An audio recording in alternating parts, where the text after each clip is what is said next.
हजारीबाग लोकसभा क्षेत्र के चुरचू प्रखंड अंतर्गत गोंदवार गांव में प्रकृति और मानव के बीच बढ़ते असंतुलन ने उस वक्त एक भयावह रूप अख्तियार कर लिया जब हाथियों के झुंड ने एक ही रात में 6 मासूम जिंदगियों को बेरहमी से कुचलकर खत्म कर दिया।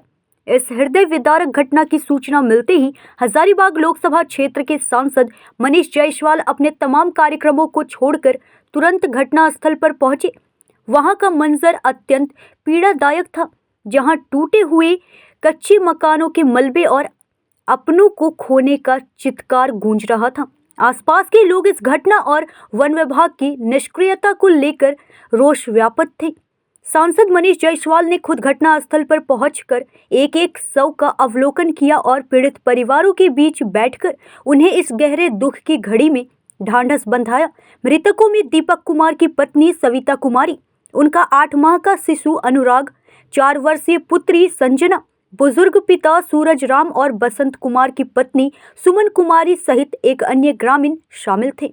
एक ही परिवार के 4 सदस्यों का इस तरह चले जाना किसी भी कलेजे को चीर देने के लिए काफी था। घटनास्थल पर मौजूद आक्रोशित ग्रामीणों और प्रशासनिक अधिकारियों के बीच समन्वय स्थापित करते हुए सांसद मनीष जायसवाल ने इस त्रासदी के पीछे के असल कारणों पर तीखा प्रहार किया।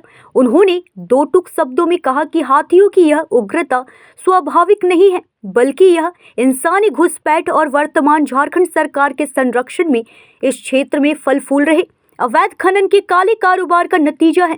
जंगलों का विनाश और हाथियों के सदियों पुराने गलियारों में अवैध माइंस के जरिए होने वाले भारी धमाकों ने इन शांत जीवों को हिंसक बना दिया है।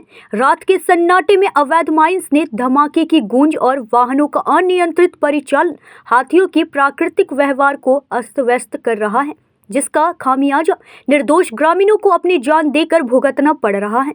सांसद मनीष जायसवाल ने स्पष्ट किया कि जब तक अवैध माइंस पर पूर्ण प्रतिबंध नहीं लगता और वन क्षेत्र को सुरक्षित नहीं किया जाता, तब तक यह द्वंद्व थमने वाला नहीं है। स्थिति की गंभीरता को देखते हुए सांसद मनीष जायसवाल ने जिला प्रशासन और वन विभाग के अधिकारियों के साथ मौके पर ही वार्ता की और ग्रामीणों की जायज मांगों को मनवाया। उन्होंने पीड़ित परिवारों के जीविकाउपार्जन के लिए परिवार के एक सदस्य को वन विभाग में नौकरी दिलाने की विभागीय अनुशंसा करने और सभी मृतकों के आश्रितों को जल्द से जल्द मुआवजा दिलाने पर सहमति बनाई। तत्काल राहत के रूप में प्रत्येक मृतक के नाम पर 25,000 रुपए की राशि आवंटित कराई गई और विभागीय अधिकारियों ने 1 माह के भीतर शेष मुआवजा राशि देने का भरोसा दिया। साथ ही हाथियों के हमले से सुरक्षा हेतु प्रभावित इलाकों में रहने वाले कच्चे मकानों के मालिकों को तत्काल प्रधानमंत्री आवास योजना के तहत पक्के मकान आवंटित करने की दिशा में सकारात्मक पहल करने और ग्रामीणों को आधुनिक लाइट, टॉर्च व विशेष प्रशिक्षण से लैस करने के निर्देश दिए।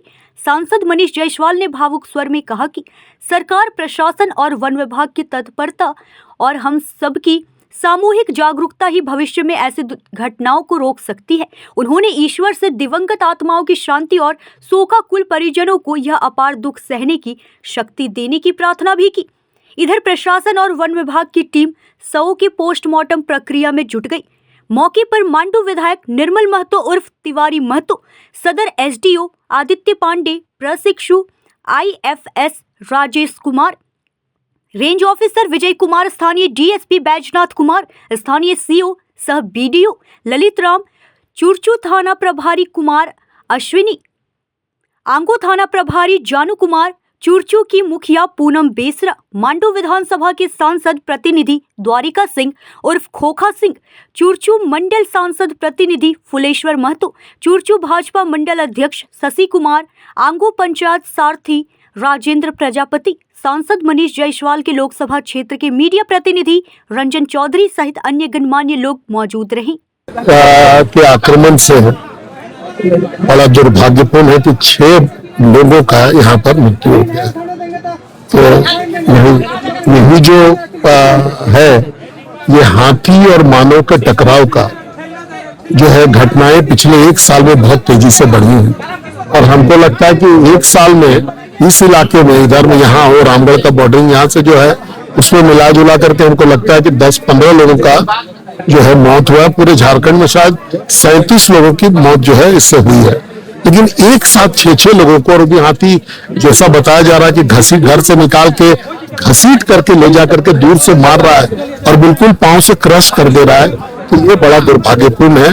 वही गांव वालों का एक ही कंसर्न था, जो सबका कंसर्न होना चाहिए, हम लोग का भी है, कि आगे से घटना का पुनरावृत्ति नहीं हो।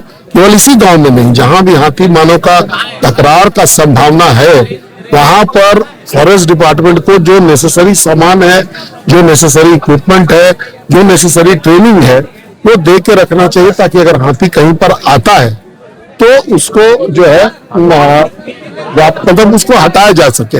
लेकिन यहाँ बड़ा प्रश्न ये है कि इधर हाथी 1 साल से जो ज्यादा आ रहे हैं, उसका सबसे प्रमुख कारण है अवैध माइनिंग। जो इलीगल माइनिंग और इलीगल ट्रांसपोर्टेशन जो हो रहा है, उसको लेकर के हाथी जो है आवाज से जो ब्लास्टिंग हो रही है वहां पर, या जो रातों भर जो ट्रक्स चल रहा है, ट्रैक्टर चल रहा है, उससे हाथी उत्तेजित होकर के गांवों की तरफ आ रहा है, और वो जो है उसका बिहेवियर का पैटर्न बदल जा रहा है। पहले भी हाथी गांव में आते थे, पहले भी मारने की घटना हुई थी, लेकिन बिरले सुनने को मिलता था। कभी साल में 1-2 हो गया तो अलग बात है, लेकिन अभी थोड़े दिन पहले रामगढ़ में 4 को मारा गया, अभी यहाँ पर 6 को मारा जा रहा है। तो ये बढ़ रहा है। सरकार को, राज्य सरकार को तुरंत इन जो माइनिंग का ये जो एक्टिविटीज है, इन पर रोक लगाना चाहिए, नहीं तो और भी हाथी जो है और जगह पर नुकसान पहुंचाएगा। हम लोग वार्ता हुई पर मान ले, देखिए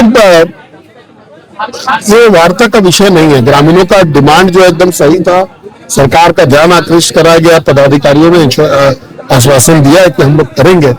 अब जिनका मौत हुआ है, हम लोग उसको जो है कॉम्पेंसेट करने का, उसके लोगों को नौकरी दिलाने का, रोजगार से जोड़ने का हम लोग काम करें। हजारीबाग से संजय लाल विश्वकर्मा की रिपोर्ट।